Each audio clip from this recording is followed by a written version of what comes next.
Trouble!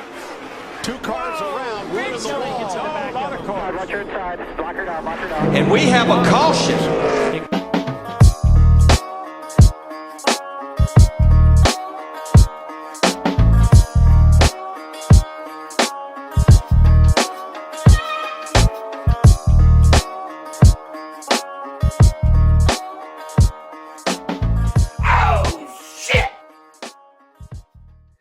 Welcome to the Caution's Out, baby. Got Brent Wentz up in here today.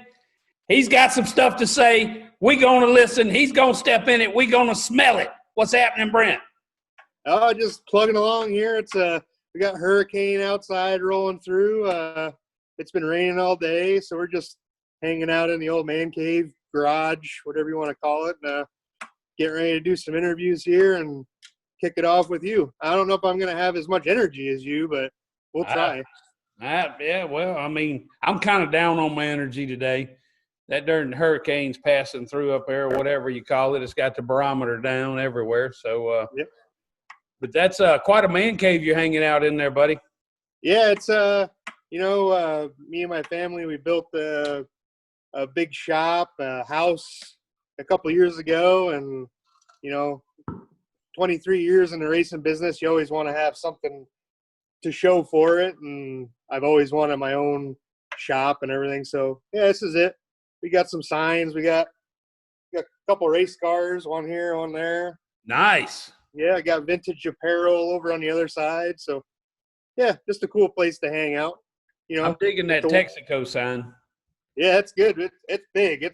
That's the heaviest sign ever. Like, I had to get a jack to hang that thing up. It's porcelain. It's huge and it's heavy.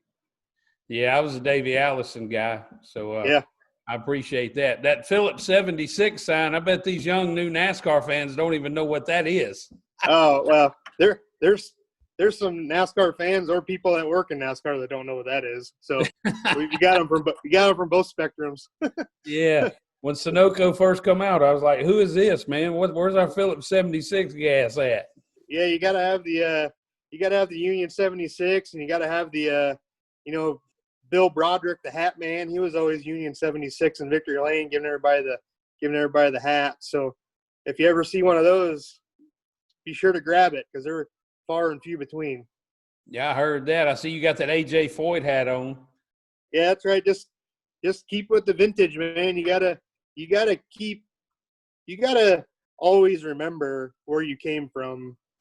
No matter where you get in this sport, no matter where you get in life, always remember the people that made what you're doing available. You know what I mean? Yeah. So whether it's A.J. Foyt, whether it's the Wood Brothers, whether it's, Rick Hendrick, David Pearson, anybody, support the people that gave you a chance to do what you love to do. So that's what I do with my vintage apparel deal. It's just, I like to get that stuff back out there and see it in the wild. And, I don't wear much of it because it's all small. It's like made for, Asians. So I don't wear much of it because I have broad shoulders. So, but I sell it. I sell a lot of it. Yeah. Good deal. Good deal, yeah. Man. How long have you been working in NASCAR? This will be my 22nd year. I started in 1999. Moved here, North Carolina, when I was 17 years old, fresh out of high school.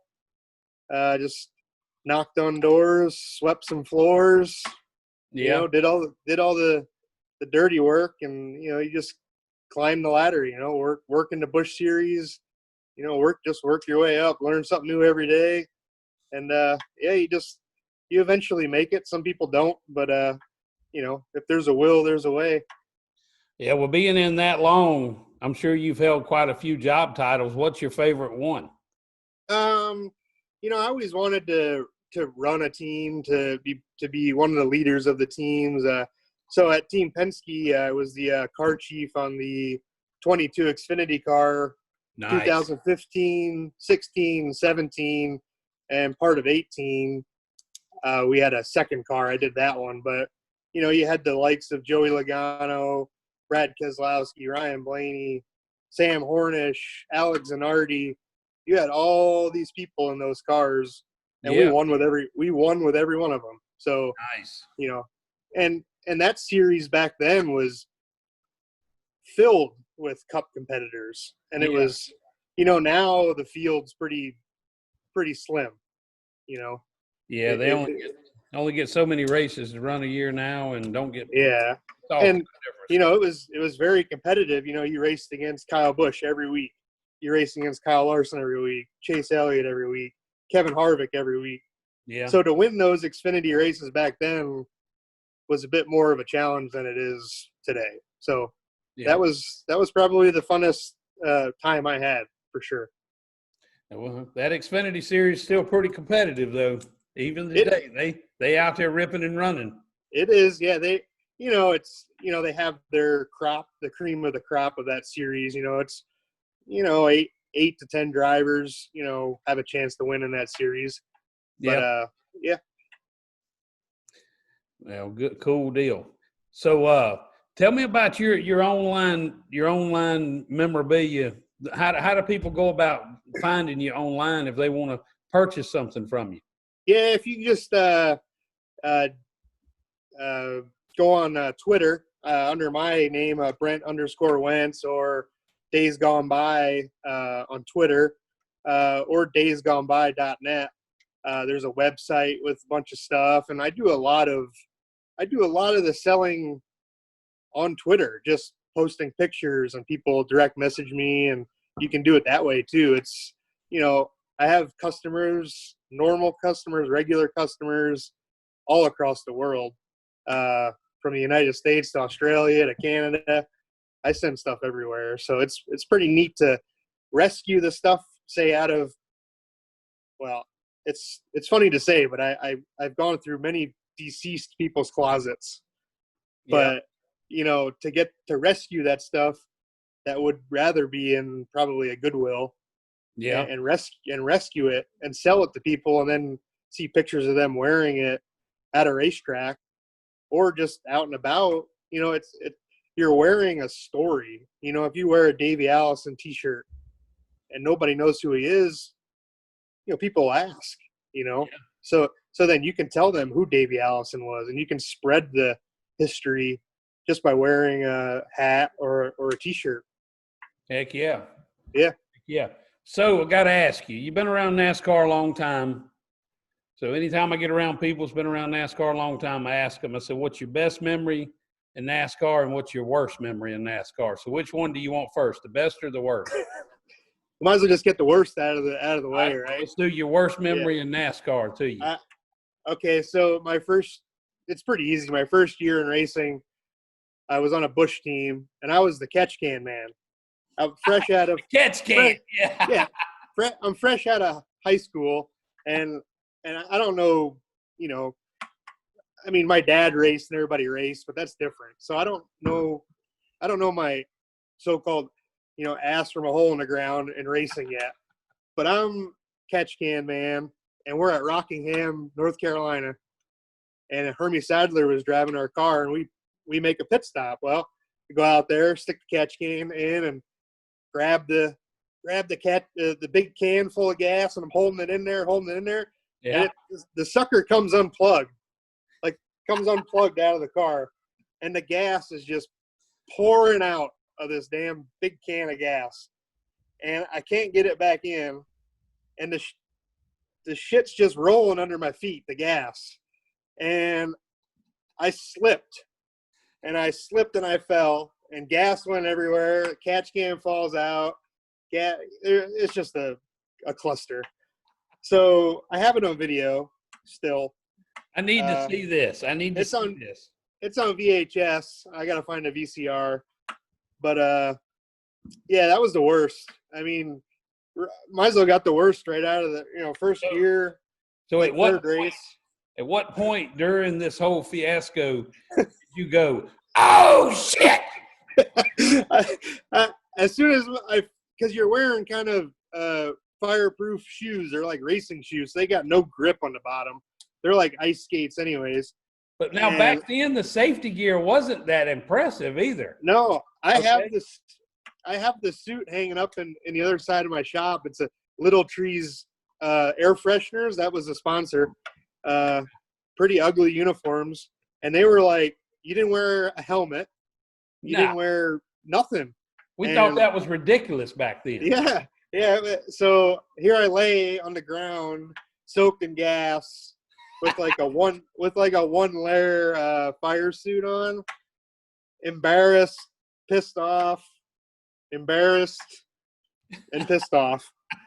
So, and that was like our third race. It wasn't even really too far into the season. So, oh, you know, I worst. need this video. I need this video. I need this in my life right now. I'm trying to tell you, if my worst NASCAR memory was 3 weeks into the racing season of my first season, I guess we're doing pretty good. Yeah. All right. So, what's your best? You know, I worked at Roush Fenway Racing for a while with Matt Kenseth. We won 2 Daytona 500s. The first one in 2009, which was a rain out. You know, you still won the Daytona 500, the biggest race you could ever win in racing, in stock car racing. But it just didn't feel, you know, like it was an accomplishment because they called it because of rain. You know? I hate it when they do that. Yeah, so you kind of, you know, celebrate, you get the ring, you get all that, you know, but it just didn't feel the same as if you would have won it competing. So 2012, we won again, and that's when Juan hit the jet dryer. Yes, it is. So coming forward to that year, we won that race, but the race didn't end till like 3 o'clock in the morning. Oh, it was crazy, man. It was late. It was crazy. So wild. By the time we got done with the race, we ended up winning. We get done with the race. We get done with tech. We have to put the car all back together after we tore it down to put it in the Daytona USA. By the time we're all said and done with it, it's 6 o'clock in the morning. Yeah. Well, we couldn't stay for the breakfast and all that stuff the next day because we had to go home and we had to load up for California because, you know, we run out of time. So, you know, one time you got to celebrate the whole deal, and the next time you didn't get to celebrate it at all. So, but, you know, just to win those 2 races, you know, and, you know, the Xfinity championships were cool, you know, owners championships. But I'd say Daytona 500 probably ranks up there. You know, you can't walk by your trophy case and not smile when you see 2 of those rings sitting in there. Absolutely, man. That's a good memory to have. Daytona 500 winner. I mean, that's a pretty good one. Yeah. That's a pretty good one. Yeah. So what do you think about this rules package they've been running lately, man? Do you think they're going to get this thing straightened out where we can get back to some beating and banging racing, or are we just going to watch leaders run away with this thing? You know, the 550 package, you know, I think it is what it is because, you know, every little change that you make, every little change that NASCAR makes costs them money, and then it costs the teams money, you know, and money is not available like it used to be. So, you know, the new next gen cars coming out, you know, it got delayed a year. So I don't think they want to make too many big changes to the packages because, you know, time's running out on those cars anyways. So, I mean, you saw yesterday, you know, the higher horsepower package made for good racing. Yeah.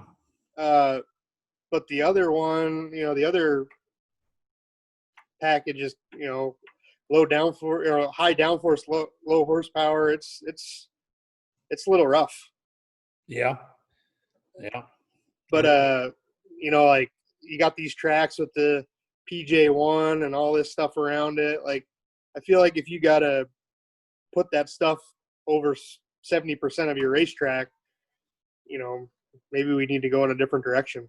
Yeah, I've been seeing a lot of that this year. I don't know it's everywhere. They get it. It's everywhere. We need to find the place where they make it and shut the gates. Yeah. But, you know, some tracks it helps.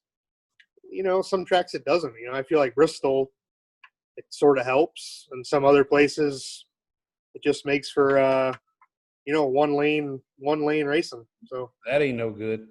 but there's, like I said, everything costs money. So every little change you make costs everybody a little bit more money. So I feel like the new car coming out is kind of stalling the process of doing something else. Well, I hope that car is competitive.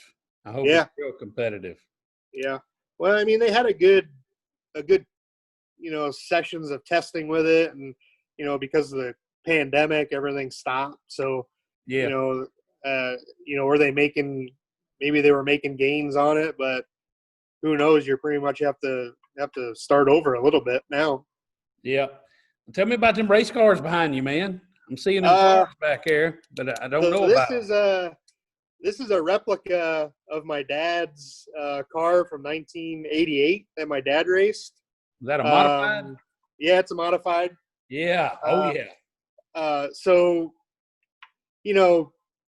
my family's done so much for me, and I wanted to do something to give back to my family.